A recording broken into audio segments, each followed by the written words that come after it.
There's a level of calm so extreme, so unnatural. It makes people look at you like you're from another planet. Today, you'll discover exactly how to reach that state. Have you ever seen that one person who never, under any circumstance, loses their composure? The world is collapsing. Chaos reigns, colleagues are panicking, voices are raised, the deadline is missed, the money is lost. And in the middle of this storm, there's one person who just breathes. They don't sweat, they don't stutter, while others hyperventilate during a crisis.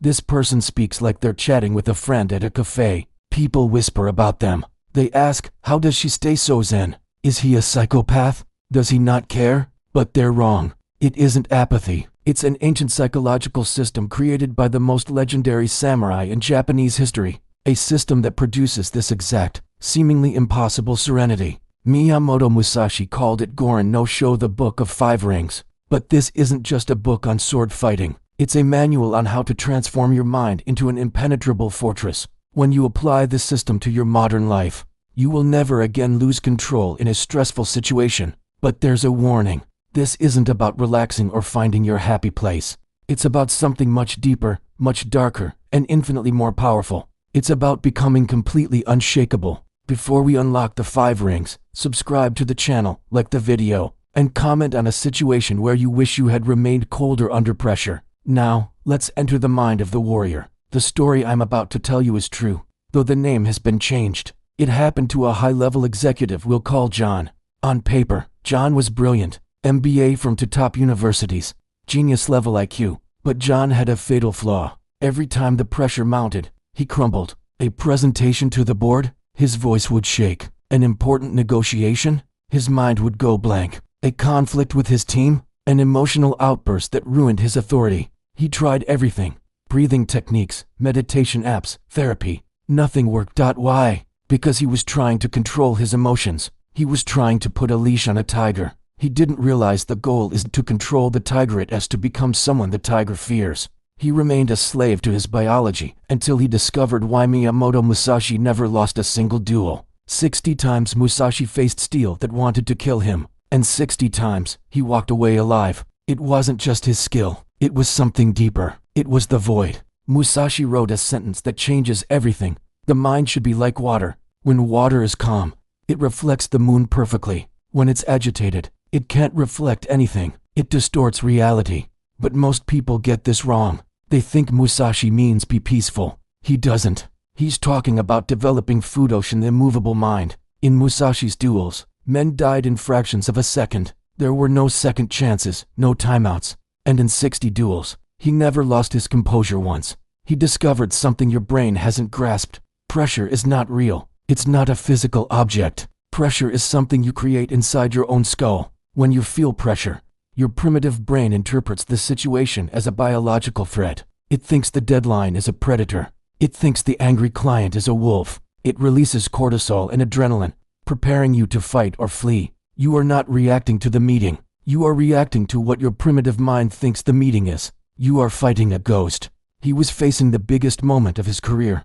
A presentation with $2 million at stake. The room was full of sharks. The minute he stood up, his mind froze, ice cold, silence. But it wasn't the clients causing this. It was the movie playing in his head. If I fail, I'll be fired. Everyone will know I'm a fraud.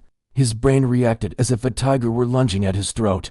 This brings us to Musashi's first lesson. The enemy is not in front of you. The enemy is in your mind. When you understand that pressure is a mental construct, you can begin to deconstruct it. But Musashi went further. He wanted to become immune to it. To achieve this, he developed a concept called Haijoshin, the ordinary mind. Haijoshin means maintaining the exact same mental state in any situation. It means your center, your neurological baseline, remains unshakable regardless of external chaos. John began practicing this. Ordering coffee at Starbucks? He focused on having the exact same breathing rate and internal calm as if he were alone in his room. A traffic jam? Same focus. The first week was a disaster. His body fought it. This is normal. You are rewriting ancient code. But by the second week, something shifted. He could maintain that ordinary mind for longer. By the third week, he spoke at a small meeting, maintaining the same neurochemical state he had while reading a book on his couch. You are teaching your brain that the boardroom is not a battlefield. You are taming the tiger. Haijoshin was just the foundation. Musashi went further, developing the concept of mu-emptiness. People hear emptiness and think of monks thinking of nothing. That's useless in a business meeting. Musashi's emptiness is about emptying your mind of the wrong things. John discovered this when he finally gave a presentation without shaking.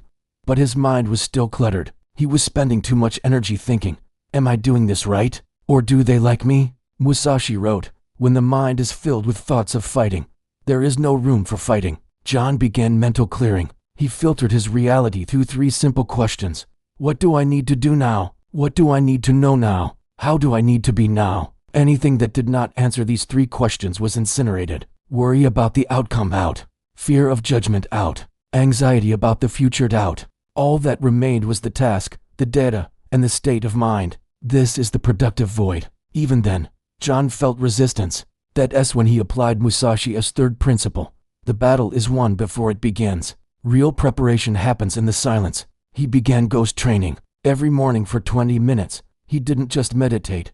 He simulated. He closed his eyes and put himself in the boardroom. He saw the angry faces. He heard the difficult questions. And in that simulation, he practiced maintaining the ordinary mind. The brain doesn't distinguish perfectly between a vivid simulation and reality. So, when the real situation arrived, his brain didn't panic. Why? Because mentally, he had already survived that meeting 100 times. He had already won. The 6th week, the ultimate test arrived. The same client, same board, $5 million on the line. John walked in, 15 pairs of eyes locked onto him, and then nothing. No heart palpitations, no sweaty palms, no racing thoughts. He felt at home. He wasn't confident. Confidence is an emotion. He was present. Then came the attack. A director asked an aggressive, insulting question. The old John would have stuttered. The new John paused. At the end, the CEO pulled him aside. He didn't say, "Good job."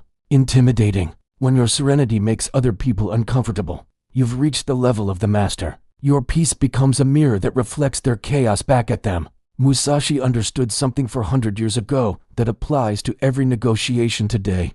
Calm is not passivity. Calm is power. In a negotiation, silence is devastating. People hate it. They rush to fill it, revealing their strategies, exposing their weaknesses. John began using calm as a weapon. When a client tried to pressure him, he just listened, maintaining his unshakable center. The client, unnerved, started backtracking. Well, maybe we can extend the date. It's like pushing against a ghost. You fall forward. 3 months later, John was promoted, not for a new skill, but because he became the anchor in the storm. The system he mastered is built on 5 pillars: earth, the ordinary mind; water, adaptability; fire, ghost training; wind, perception; and void, the unshakable center. It took John 6 months to integrate these elements. He changed his physiology. Humans are wired to follow the individual who remains calmest when the predator appears. The Goran no-show system won't make you relaxed. It will make you a different species. Someone others look at and think, how is he doing that? You stop managing pressure. You become immune to it. You discover the secret Musashi immortalized in ink and blood. Real power comes from becoming the eye of the storm. The question is, am I ready to kill the reactive version of myself? It is a death and a rebirth. The death of the anxious self, the birth of the unshakable self. When people tell you your silence is intimidating, you will know you have walked the path of the warrior. Serenity is not a state of mind, it is a weapon. If this has served you, subscribe and activate the bell. Don't miss the next briefing, and tell me in the comments, what is the one situation in your life that requires the unshakable mind? Thank you for your attention. See you in the void.